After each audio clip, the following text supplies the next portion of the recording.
जय माता दी दोस्तों, जय श्री हरि विष्णु।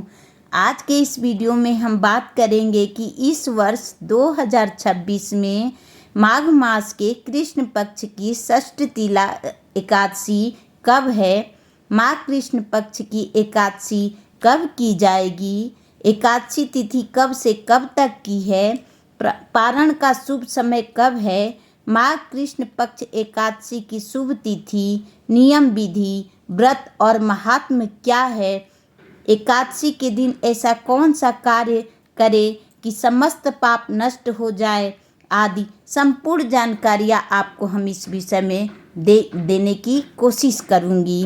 तो देखिए दोस्तों, हम अपने मंदिर में आ गए हैं और बड़े ही प्रेम भाव से अपने भगवान को, श्री हरि विष्णु को, अपने माता रानी को, उनको रात में सुलाती हूँ और बड़े ही प्रेम और आदर के साथ उनको सुबह उठाती हूँ और उठाने के बाद अपने प्रभु को जल अर्पण करती हूँ कि हे प्रभु, आपने रात में सोए हैं, सुबह उठकर जल पी लीजिए। फिर उनका मुख पोंछ देती हूँ। यह मेरा रोज का कार्य रहता है जो मैं अपने प्रभु के निमित्त करती हूँ।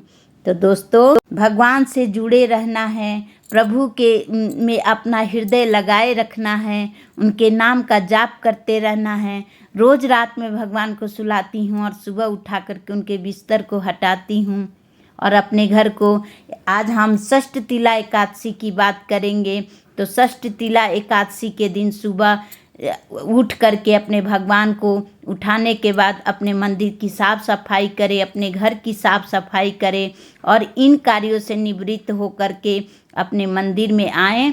और ये देखिए, हम यहाँ पर देवी भागवत पढ़ती हूँ, यहाँ पर बैठ कर के डेली लाइव में, और सारे क्रिया से निवृत्त होकर मैं अपने मंदिर में आ गई हूँ। और ये देखिए, सारी सामग्रियाँ जो षष्ठीला एकादशी के दिन हमको पूजा में चाहिए, वो सब कुछ आपको मैं यहाँ पर दिखा रही हूँ। स्नान करने के लिए पात्र रखी हूँ, दीपक तैयार कर ली हूँ और इसमें सारे जो श्री हरि विष्णु की पूजा होती है उसमें काले तिल का बहुत बड़ा महत्व होता है। तो ये सारी सामग्रियाँ मैंने रख ली है। भगवान के पूजा पाठ में यूज आने वाला, देखिए, भगवान के वस्त्र रूपी कलावा के लिए रोली रख लीजिए, रोली, चंदन, जनेऊ रख लीजिए, तिलक करने के लिए चंदन, पीला चंदन रख लीजिए, लाल चंदन आप जो भी लगाते हैं वो भगवान के लिए रख लीजिए। फूल चाहिए, फूल रख लेंगे। इत्र, सेवा के लिए इत्र चाहिए, तुलसी पत्र चाहिए, गंगा जल, जो भी जल है उसमें पहले से मैं गंगा जल डाल चुकी हूँ, आपको दिखाने के लिए रखी हूँ। भगवान के भोग का व्यवस्था, टोटल चीज़ की व्यवस्था पहले से रख लीजिए। भगवान को जो वस्त्र पहनाना है, देखिए मैं माता रानी की कंघी करती हूँ, तो वो मैं भी वो उनकी कंघी, सिंदूर, सब कुछ मैंने पहले से व्यवस्था करके रख लीजिए ताकि हौच पौच न मचे, आराम से पूजा पाठ हो। तो इस तरह से अपने पूजा की तैयारी कर लेनी है। माघ मास के कृष्ण पक्ष की एकादशी को षष्ठीला एकादशी कहते हैं। तो देखिए, इस तरह से भी आप कलश रख सकते हैं। इसके नीचे देखिए मैंने अभी चावल रखा है, लेकिन आप उस एकादशी के दिन चावल नहीं रखेंगे, सफ़ेद तिल से अष्टदल कमल बनाएंगे। और आप लोग चाहें तो इस तरह से भी कलश रख के इसके ऊपर तिल का अक्षय पात्र रख के उसके ऊपर दीप जला सकते हैं। और अगर नहीं है, वैसे नहीं करना है, तो आप नॉर्मल दिया भी जला सकते हैं। देखिए, भगवान भाव के भूखे होते हैं, उनके भाव से, प्रेम से वो आपका भाव लेते हैं। तो भाव से जो पूजा करना है, सब चीज़ की तैयारी कर लेना है। आप चाहें तो पंचामृत भी बना सकते हैं। भगवान को एकादशी के दिन पंचामृत का भोग लगता है। और षष्ठीला एकादशी इसको कहते हैं। शास्त्र में एकादशी व्रत को सभी व्रतों में बड़ा माना गया है। भगवान श्री हरि को षष्ठीला एकादशी बहुत ही प्रिय होता है और भगवान को तुलसी भी बहुत प्रिय हैं। इसलिए पहले से एकादशी के दिन तुलसी जी नहीं तोड़ी जाती हैं।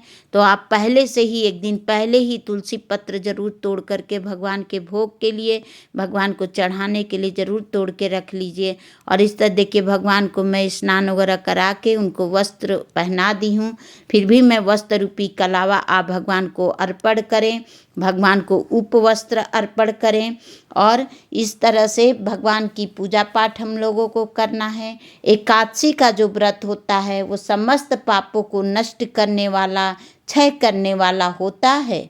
एकादशी का व्रत करने से मनुष्य के जन्म जन्म के पाप नष्ट हो जाता है और मनुष्य को मोक्ष की प्राप्ति होती है। माघ का महीना अत्यंत फलदायी और पुण्यदायी होता है। इस महीने में किया गया जो भी हम जप करते हैं, तप पूजा अत्यंत गुना होकर हमको मिलता है। माघ महीने में जो हम दान करते हैं, पुण्य करते हैं, तप करते हैं, उससे भगवान हमसे बहुत अधिक प्रसन्न होते हैं। इस एकादशी में तिल का बहुत ही बड़ा उपयोग है। भगवान को तिल से बनी हुई चीज़ों का भोग लगाना है और उनको अर्पण करना है। और अर्पण देखिए मैं करके बता रही हूँ कि कैसे अर्पण करना है भगवान को। तो इसको षष्ठ तिला एकादशी क्यों कहते हैं, आइए अब मैं आपको बताती हूँ। तो देखिए 6 तरीके से तिल का उपयोग करना है उस दिन। सबसे पहले देखिए तिल का उबटन बनाना है और तिल का उबटन बना करके अपने पूरे परिवार को, खुद को लगाना है। और फिर नहाने के पानी में तिल डाल करके नहाना है, ठीक है। तीसरा, तिल का हमें दान भी करना है, ठीक है। चौथा, तिल का तर्पण किया जाता है। और पांचवा, तिल का दान करें। और छठा, तिल का जो भोजन करें, यानी तिल से बनी हुई चीज़ों का ही भोजन उस दिन किया जाता है।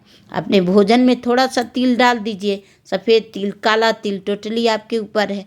तो इस तरह से हम लोग 6 तरीके से उस दिन तिल का उपयोग करेंगे। उम्मीद करती हूँ कि ये बात आपको क्लियर हो गई होगी, अच्छे से समझ में आ गई होगी। भगवान की पूजा पाठ करेंगे। भगवान को ये तिल का स्नान करने से, दान करने से नरक का द्वार बंद हो जाता है, इसीलिए हमको तिल का उपयोग करना है। देखिए दोस्तों, अगर हम वैज्ञानिक दृष्टि से भी अगर इसको देखते हैं ना, तो एकादशी का उपवास शरीर को विश्राम देता है, पाचन तंत्र को संतुलित करता है और मन को संयम सिखाता है। जब मन शांत होता है, तनाव कम होता है, तो शरीर की ऊर्जा सकारात्मक दिशा में काम करने लगती है। इसलिए हम सबको एकादशी का व्रत करने से मन में सुख शांति बनी रहती है। देखिए जो एकादशी का जो त्यौहार होता है 3 दिवसीय होता है। बहुत सारे वीडियो में मैंने आपको बताया है, लेकिन जो नए व्यूअर्स हैं उनके लिए बता देती हूँ।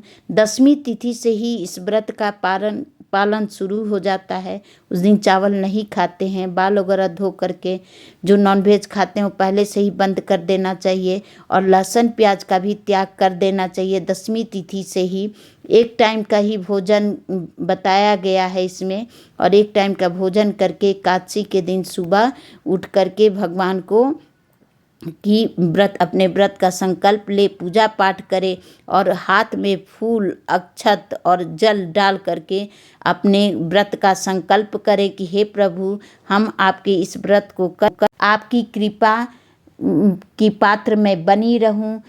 इसीलिए मैं एकादशी का व्रत कर रही हूं। भगवान की पूजा, कथा और मंत्र जाप करते रहें और इस तरह से आपके प्रति मेरा प्रेम स्नेह बना रहे। यह प्रभु से कहना है, मन की बातों को कहना है अपने प्रभु से, तभी सुनते हैं।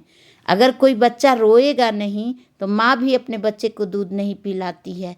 तो इसलिए प्रभु से अपने मन की, अपने दिल की बात को कहना है। उनके तक कहते हैं कि जो हम ब्रह्मांड को देते हैं वो ब्रह्मांड 10 गुना होकर के वापस देता है। इसलिए जो बातें हम कहेंगे अपने प्रभु से वो हमें 10 गुना होकर के मिलेगी।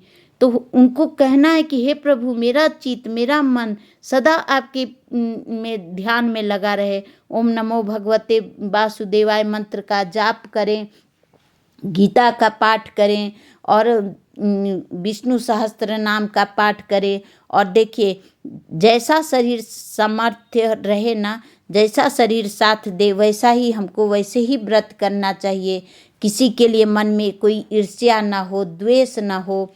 तो इस तरह से अपने मन में दशमी एकादशी के दिन हमको करना है, भगवान की आरती करनी है, उनमें स्नेह लगाना है, पूजा पाठ करना है और जितना भगवान में हमारा मन लगा रहे, हमारा दिल लगा रहे, उतना ही हम बाहरी आडंबरों से दूर रहेंगे, बाहर के प्रपंचों से दूर रहेंगे।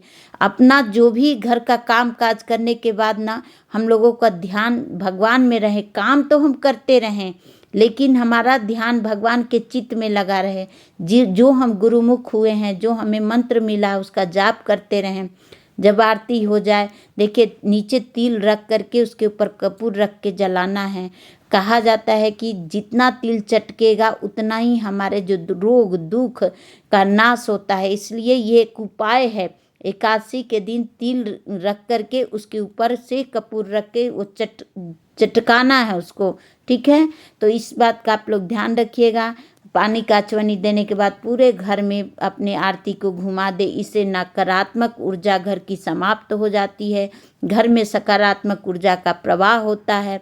और मेरा आप लोगों से अनुरोध है कि प्लीज़ मेरे वीडियो को फुल वॉच किया करिए, क्योंकि मैं ज़्यादा से ज़्यादा कोशिश करती हूँ कि अच्छी से अच्छी बातें जो मेरे तक है मैं आप लोगों को ज़रूर दूं।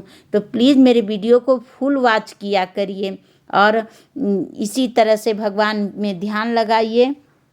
आइए अब आपको बता देते हैं कि इस वर्ष एकादशी तिथि कब प्रारंभ हो रही है। तो इस साल दिन मंगलवार 13 जनवरी को दिन मंगलवार को 3:51 से लग रही है, जो अगले दिन बुधवार यानी 14 जनवरी को शाम 5:59 तक रहेगी। तो उदया तिथि को देखते हुए हम लोग षष्ठ तिला एकादशी दिन बुधवार 14 जनवरी को करेंगे, ठीक है। और जो पारण का समय रहेगा 15 जनवरी को सुबह सूर्योदय के साथ यानी 7 बजे से 9:15 बजे तक हम लोग पारण कर सकते हैं। पूरे दिन द्वादशी तिथि है, इसलिए इसमें कोई भी संशय नहीं है। आराम से पूरे दिन में कभी भी खा सकते हैं। घी से बना हुआ भोजन किया जाता है। अगर घी से बना सकती हैं तो ठीक है। तो प्लीज़ मेरे वीडियो को लाइक शेयर